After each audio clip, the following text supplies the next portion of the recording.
All right, what is going on, guys? We are back with another week, another profitable trading week here in the markets using the same ride the wave strategy. We're just trading on the higher time frames of the currency markets. We're trading mostly off of the 4-hour, the daily, and sometimes even the 1-hour, 2-hour time frames. And we're using EMAs to kind of just make our life a little bit easier, to show us where the trend is going. We're using structure points. We're marking the lows and the highs of the market. And we're pretty much trading price action and finding where the market is going, finding the structure, and then just riding the wave of the market once it does pick a direction, instead of trying to predict where it is going to go before it starts going. So I have selected here on the right 2 pairs. Now, these were not trades that I actually executed on. More so, they were just ideas that I had. So these are my paper trades of the week. It was a sell on GBP CAD. Now, if I would have taken this, to be fair, I would have had a lot of drawdown and I would have almost potentially lost this trade. So I want to quickly go through this trade and see what I could have done better if I would have taken this, that would have prevented me from having as much drawdown on this theoretical trade, and if I could have possibly had a better entry if I was going to take it. Now, I never ended up pulling the trigger on it because I didn't quite feel super confident on the bearishness. Here's why. You see how the market was kind of consolidating between 1.88200 and 1.90400. I thought the market had a decent chance of kind of just coming back and bouncing in this area. I didn't want to get stuck there, so I decided to not enter in at all. But I also had a very strong inclination to believe that it was going to start going down. And I think there was a couple of things here on the daily chart. Some of the things that showed me this was the lack or the absence of a higher high, right? The market, if it's going to go higher, it needs to make higher highs at some point. It failed to do so and it started to come back down. Then on the daily time frame, when we broke below the psychological level of 1.89000, we came back up and retested into it. Now, keep in mind, this has been a resistance, it's been a support, and then it served as resistance again. Or it was starting to serve as resistance, which is why the sell there made a lot of sense. As you see, we did get a reaction off of where I thought about entering. This is purely a hypothetical trade. As you'll see now, I only took 2 trades this week, and those 2 trades were Euro CAD. I went short on Euro CAD at the beginning of the week, or not at the beginning, but about 3 days ago. And just recently, I went long on USD CAD. Those are the only 2 trades. But I still think there's a lot of value in seeing what could have done better in this paper trade. And then what happened here was from Monday to Tuesday, there was a bit of a gap here on this Oanda chart. But essentially the market, instead of respecting right at the 4-hour EMA, it went up a little bit higher to kind of retest into this overall zone above the psychological level. So my entry, I still think I did most things right with this idea. The entry actually went above the psychological 1.89 level. Came very close to my theoretical stop loss. It would have still been a winning trade. So it does give me confidence to see that my analysis was still correct, regardless of if I didn't trade it.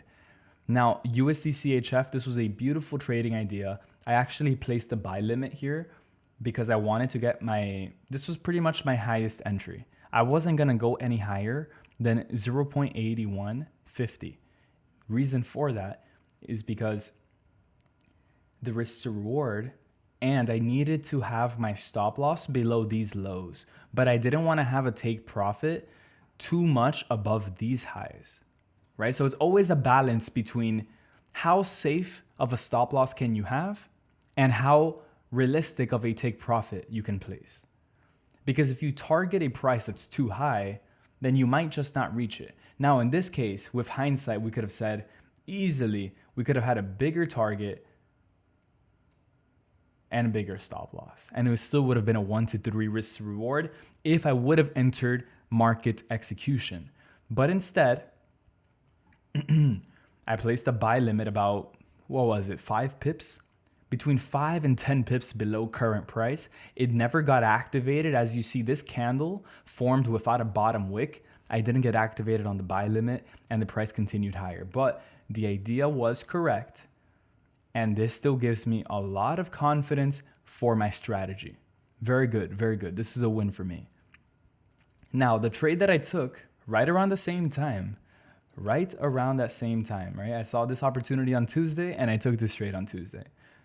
It was a sell on Euro CAD on the 4-hour time frame and at the 4-hour EMA and at the 4-hour resistance. Everything was on the 4-hour on this trade. It was beautiful. I held this trade for about 2 days, 1 day and 21 hours, so almost 48 hours. I caught 73 pips on this. I think I was risking about $5.5 thousand on this one, or $6,000, between $5.5 and $6,000 of risk. We made 15,000, so it was close to a 1 to 3 risk to reward once it was all said and done. As you see, my initial take profit was all the way down here at 1.6000, but I closed out earlier, and I'll explain now the reason why I closed out earlier. The reason was because we had a very strong impulsive move, but I wasn't too sure that it was going to get continued down. And, my intuition was correct. We did get some massive rejection wicks, and now we're starting to kind of go bullish a bit, at least in the short term. So in order to not kind of risk all of these profits that I had, it's kind of the analogy that I always give. Don't risk the 90% profit you have for an extra 10%. I ended up closing out around down there. We can see literally the price here. The exact price where I exited. Just not really seeing it right now. Okay, there you go. 137. So 137, that's actually, man, that is a great freaking exit. That is a great, look at that. I literally exited out on this candle while it was a candle that then became a wick. So no candle closures below where I exited out. That was killer. That was insane. Let's go. Really good, really good exit there on Euro CAD. That's just intuition, right? Like the more you trade setups like this, the more you're going to know, hey, close out. You're almost at a 1 to 3. Do not get greedy if you are up almost a 1 to 3 risk to reward. So you know what I did? I closed out. Boom. First win of the week. Just recently, I took a trade. For context, guys, it's Friday. It's 5 p.m. right now. The markets are literally closing right now in 1 minute exactly. This is the last 1 minute candle of the entire trading week. And here's what's happening. I'm holding USD CAD over the weekend. The reason why I'm holding the trade is because I believe in this market going higher. Why do I believe in this market going higher? Because I see a shift of structure here on this 4-hour time frame. Here's my concept. Bearish market in yellow. Consolidating here in green. And I think now we're going bullish, which is this last box I just drew. So this is a shift of structure. You see 1.4600 is the key level here. It's the important level. Why is it so important? Because it's level we've rejected here, we've rejected here, we've rejected again, and we use it as resistance at first, but now we're starting to use it as support. And we just got an engulfing candle. And we just started getting strong candles off of that support. This is why I'm seeing this long opportunity on USD CAD. Not even to mention on the daily time frame, we also bounced off of the 50 EMA. Come on, it doesn't get any cleaner than this. And on top of that, you also see rejection wicks. All of these rejection wicks give us fuel to go higher. Because think about it, if the market rejected the downside, where else is it left to go? It has to go higher. That essentially shows us that buyers are in control, and the most probable candle that is going to form on this daily chart. Now, we can't predict the market, but the most probable candle is a large bullish candle to the upside, retracing the move to the left, right? A lot of the times the markets, they act as a mirror. What happened here gets reflected here. And it matches perfectly. The most probable thing that's going to happen here is a strong bullish candle to the upside on the daily chart. Obviously, I understand that the 1 hour chart looks very choppy. We have been in a consolidation for a long time, and that's something that I'm considering. You know, I'm not saying this is an A plus setup. It's not the best setup in the entire world, but I see potential in this going higher. We'll see how the market opens up on Monday. Hopefully, this does good or not. In next week's breakdown, of course, I'll break this down. But that's pretty much it for this week, guys. Euro CAD entered, exited, complete. USD CAD, we're partially completed with this trade. We've already entered. Now we'll just see what happens in terms of next week's price action. One more thing before someone wants to ask this in the comments. Let me just break this down.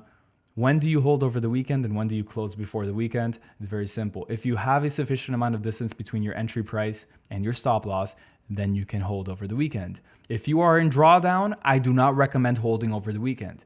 If you're at break even, I usually don't recommend it either, unless you're very, very confident. And if you're well in profit, this is not well in profit, but if you're well in profit, you can be assured to hold over the weekend because most of the time you will be pretty much safe when it opens up. Not always, but you'll mostly be safe. Those were the setups, guys. So 4 setups in total. I only executed 2 of them. I also want to show the realistic side of the markets. You know what's the reality of this, of trading? That I found these 2 setups, I called them out, but I didn't take them. That's going to happen. So if that's happening to you right now, don't think that you're doing anything wrong. That's fine. That's part of the plan. So anyways, guys, I will see you in the next one. Appreciate you guys for sticking by with this series. We are already in like week 7, I believe. So it's going great. Literally, these weeks have been insanely profitable. And this week in specific, very few trades compared to the couple of weeks before. As you see here, we took, I think, 3 or 4 trades in this week. It says 1 trade here, but we actually executed more than 1 of them. It's just that it closed on the next week. So 3 trades last week. This week, though, we only got in and out of 1. But look at that. Our profits are still scaling. Why are the profits scaling? Because I'm scaling up the risk. I'm scaling up the risk to like 5 or 6K now. So things are going very, very good. As you see, the statistics are also looking very good. Our average risk to reward ratio is at 3, 1 to 3.2. Win rate so far, 70%. We'll see how positive we can keep that. Even if this dips down into 60, we are still chilling. We are good. Profit factor is insane. Every time your profit factor goes above a 5, you are doing really good. Now, obviously, it's only been a month and a half, but so far, things are going really good. That's just because I've been really dialed in on the ride the wave strategy. I'll see you guys in the next one.